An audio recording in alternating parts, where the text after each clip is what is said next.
tampil untuk pagi ini dari TK Asifa dengan tari Ranum Lampuan. Ranum Lampuan ini biasanya diciptakan oleh Yus Maijal ya, tidak salah saya, Yus Maijal dengan koreografinya yang luar biasa. Memang ini adalah tari sebagai pemulia Jameh dalam menyambut tamu-tamu kehormatan, gitu ya. Tamu-tamu kehormatan, tamu-tamu yang mungkin menjadi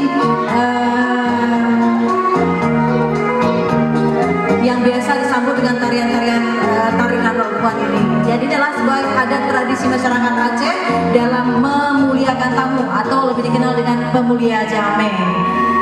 Ini ditarikan oleh darah-darah cantik anak-anak kita dengan 8 orang anggota.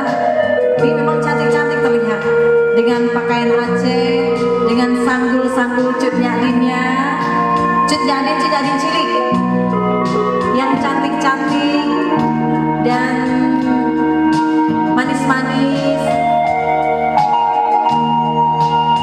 Inilah mencerminkan bagaimana darah-darah Aceh dalam menyambut tamu-tamu kehormatan, tamu-tamu penting tentunya dalam hal ini juga. Dan ini biasa tradisi dilakukan oleh masyarakat Aceh di mana-mana atau juga dalam acara-acara tertentu. Ini juga sering dilakukan dengan tari Ranum Lampuan.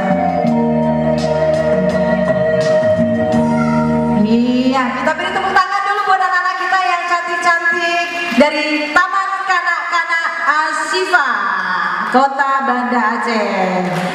Terima kasih sayang. Iya, tetap semangat ya. Dan terus dilatih sehingga menjadi penari-penari Aceh yang handal.